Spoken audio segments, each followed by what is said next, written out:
Hey everyone, this is Karen with the Barn Church and Ministries. Thank you for watching this week's Reload. I hope these challenge you to stay faithful in your walk, deepen your love for Christ, and be bold in declaring your faith. So I want to talk about today is holding the line, really holding the line of love, because there is soft love and then there is hard love. And really agape love encompasses all love. It's not just soft or hard.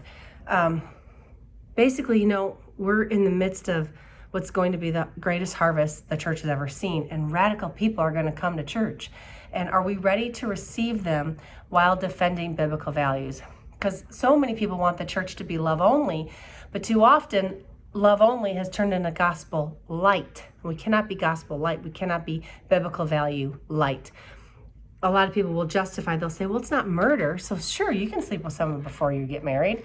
Although ultimately that means they're not valuing themselves because they are worth waiting for, right? That's the biblical value. Or they say, well, it's not that bad to cuss because, it's not that big a deal. But the Bible says we're to answer for every idle word, not to mention it makes you sound less intelligent. Or they say, well, it's okay to get drunk because Jesus got drunk and it's just a little bit of alcohol. Well, yeah, he did drink, but he didn't get drunk. And getting drunk causes you to make poor decisions. And the Bible says in Ephesians 5:18 not to get drunk, for it's debauchery. So all of these justifications that people do, like, oh, it's okay to watch a little bit of porn because your spouse isn't filling your needs. But Galatians 5:16, the biblical value says, I walk by the Spirit and you will not gratify the desires of the flesh.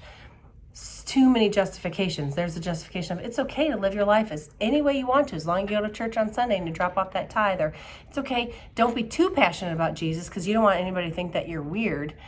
In the name of love, we have gone too soft, and we're allowing people to live in sin, which isn't allowing them to live their best life.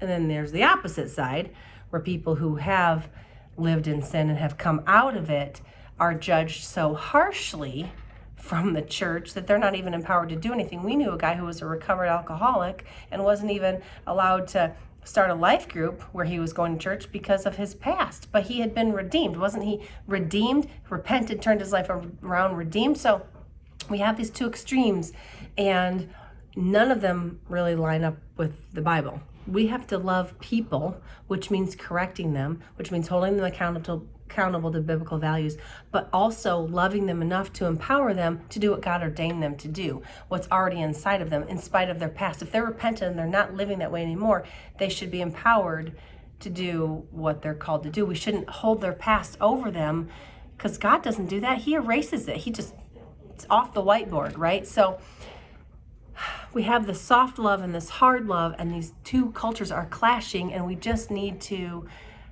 walk the line and hold the line of biblical values and love people no matter what.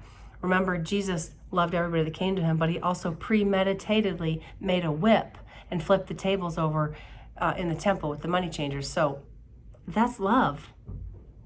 That's not always the love that people want to hear, but that is love. So we have to have both sides.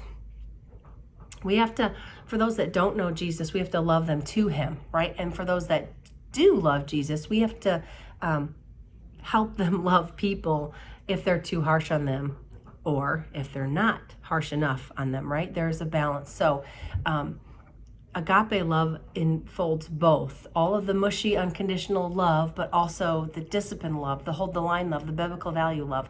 It's both. Agape love is both, and that is what we are called to do. So I would say, let us be different.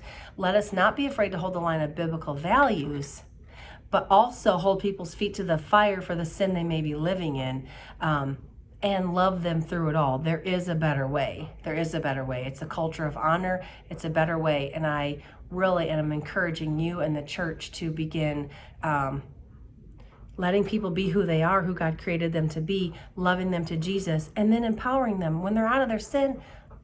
Get them to do what they're called to do, because they're all called to do something. They're not called to sit in the pew. That'll tell you that for sure. So that is all I have for now.